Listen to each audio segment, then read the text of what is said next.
ইঁদুর কোনো বাড়িতে তখনই আসে যখন তারা ওখানে কোনো না কোনো খাবার কিছু খেতে পায়। কোনোভাবে যদি আমাদের বাড়িতে একটাও ইঁদুর চলে আসে, কিছুদিনের মধ্যেই বাড়িতে ইঁদুরের উপদ্রব অনেকটাই বেশি হয়ে যায়। আর এই ইঁদুর অনেক সময় আমাদের খাবার দাবার নষ্ট করে দেয়, জামা কাপড় কেটে দেয়, বই খাতা কেটে দেয়। অনেক সময় তো আবার অনেক দামি দামি জিনিসও নষ্ট করে দেয় এই ইঁদুর। ইঁদুরের অত্যাচারে যখন আমরা অতিষ্ঠ হয়ে যাই, বাজার থেকে নানা ধরনের ওষুধ কেমিক্যাল কিনে নিয়ে আসি ইঁদুর মারার জন্য। তবে অনেক সময় এমন জায়গায় মরে পড়ে থাকে, খুঁজেও পায় না, বাজে দুর্গন্ধ ছড়ায়। তাছাড়াও অনেকেরই বাড়িতে ছোট বাচ্চারা রয়েছে, যার কারণে ওষুধ কেমিক্যাল আমরা অনেক সময় ব্যবহার করতেও ভয় পাই। তবে কোনো রকমের ওষুধ কেমিক্যাল ছাড়াই ইঁদুর না মেরে আপনারা কিন্তু খুব সহজে বাড়ি থেকে ইঁদুর তাড়িয়ে দিতে পারেন। তেমনই একটা দেশি পাওয়ারফুল টোটকা আপনাদের সাথে শেয়ার করব, আর এটা এতটাই ভালো রেজাল্ট দেয়, আপনারা একবার ব্যবহার করলেই বুঝতে পারবেন। সবার প্রথম এমন কিছু পাত্র নেবেন যেটা কিনা খাবার কাজে ব্যবহার করেন না। এখানে নিয়েছি আমি 3 কোয়া রসুন, মিডিয়াম সাইজের নিয়েছি, বড় সাইজের নিলে 2 কোয়া নিলেও হবে। একটা গ্রেটারের সাহায্যে আমি গ্রেট করে দিচ্ছি। চাইলে আপনারা রসুনটা থেতো করেও এখানে ব্যবহার করতে পারেন। তো দেখতেই পাচ্ছেন রসুনটা কিন্তু আমার গ্রেট করে নেওয়া হয়ে গেছে। এবার আমি এখানে নিয়েছি কর্পূর। যে কর্পূর আমরা পুজোর জন্য ব্যবহার করি সেই কর্পূরই নিয়েছি। হাত দিয়ে আমি এইভাবে করে গুঁড়ো করে এর মধ্যে দিয়ে দিয়েছি। আর নিয়েছি এখানে আমি সামান্য পরিমাণের বেকিং সোডা। এটা কিন্তু বেকিং পাউডার নয়, বেকিং সোডা। কিছুটা পরিমাণের ডিটারজেন্ট পাউডার। আর নিয়ে নিয়েছি এখানে বেশ কিছুটা পরিমাণের ঝাল লঙ্কার গুঁড়ো। চাইলে আপনারা এখানে কিন্তু কাঁচা লঙ্কা অথবা শুকনো লঙ্কা থেতো করে বা কুচি করে ব্যবহার করতে পারেন, তবে ঝাল যাতে একটু বেশি হয়। তারপর সব উপকরণগুলো একসাথে ভালোভাবে মিশিয়ে নেব। আর এটা কিন্তু এখন একটা স্ট্রং সলিউশন তৈরি হয়ে গেছে। এই সলিউশনটা আপনারা কিভাবে ব্যবহার করবেন সেটাই শেয়ার করব। তো এখানে নিয়ে নিয়েছি একটা কন্টেনার। এমন একটা পাত্র নেবেন যেটা কিনা কোনো খাবার কাজে ব্যবহার করেন না। এখানে নিয়েছি কিছুটা পরিমাণের টমেটো। আর এই টমেটোটা কিন্তু আমার খারাপ হয়ে গেছিলো, আপনারা চাইলে ভালো টমেটোরও ব্যবহার করতে পারেন। গ্রেটারের সাহায্যে এইভাবে করে গ্রেট করে দিচ্ছি। টমেটোর যে খোসাটা রয়েছে সেটা কিন্তু এখানে বাদ দিয়ে দেব। দেখতেই পাচ্ছেন টমেটোটা কিন্তু এখানে গ্রেট করে নেওয়া হয়ে গেছে। এর মধ্যে কিন্তু আরও কিছু উপকরণ দিতে হবে। নিয়েছি এখানে একটা বিস্কুট। আপনারা যে কোনো খারাপ হয়ে যাওয়া, নরম হয়ে যাওয়া বিস্কুটের ব্যবহার করতে পারেন। যদি না থাকে সেক্ষেত্রে আপনারা ভালো বিস্কুটেও নিতে পারেন। হাত দিয়ে যতটা সম্ভব গুঁড়ো করে দিয়ে দিয়েছি।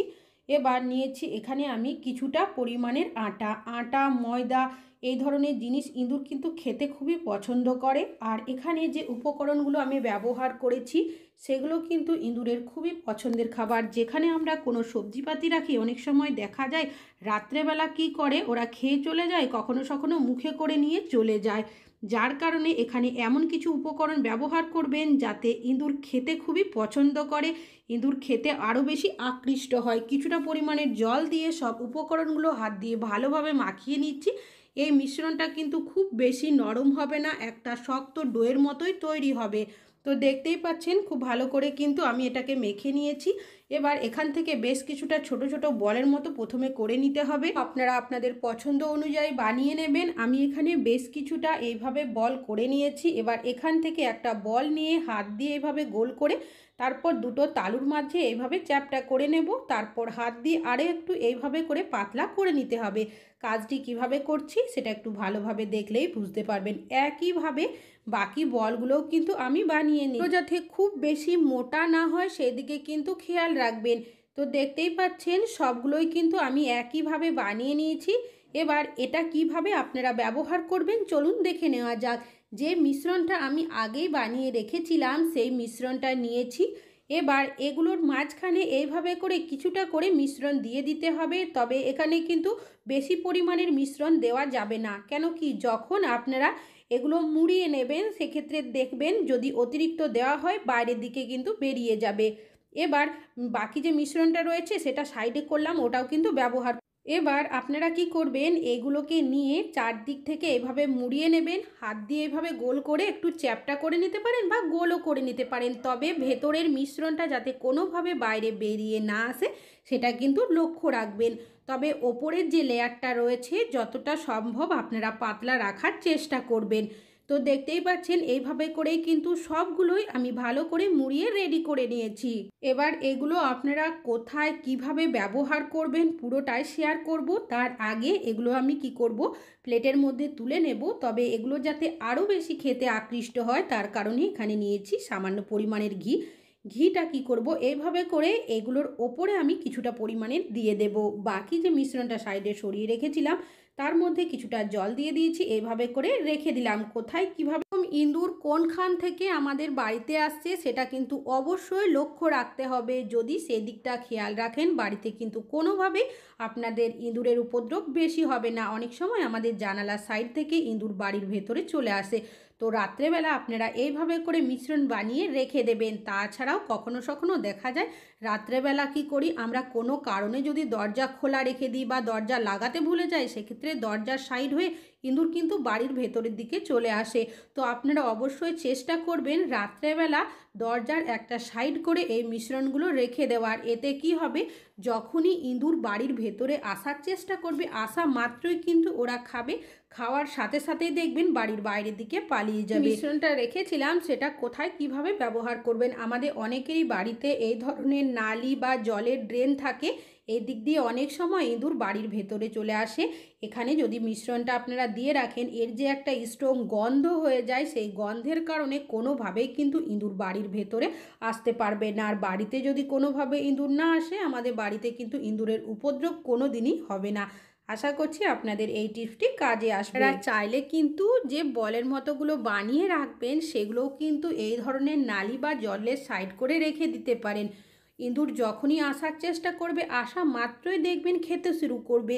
আর এখানে যেহেতু আটার ওপরে একটা পাতলা লেয়ার থাকবে, যার কারণে ওরা কিন্তু বেশ কিছুটা খাবে। খাওয়ার পর যখন ভেতরের মিশ্রণটা মুখের মধ্যে পড়বে, ওদের এমনই একটা রিয়াকশন হয়ে যাবে, ওরা কিন্তু বাড়িতে 1 মিনিটও থাকবে না।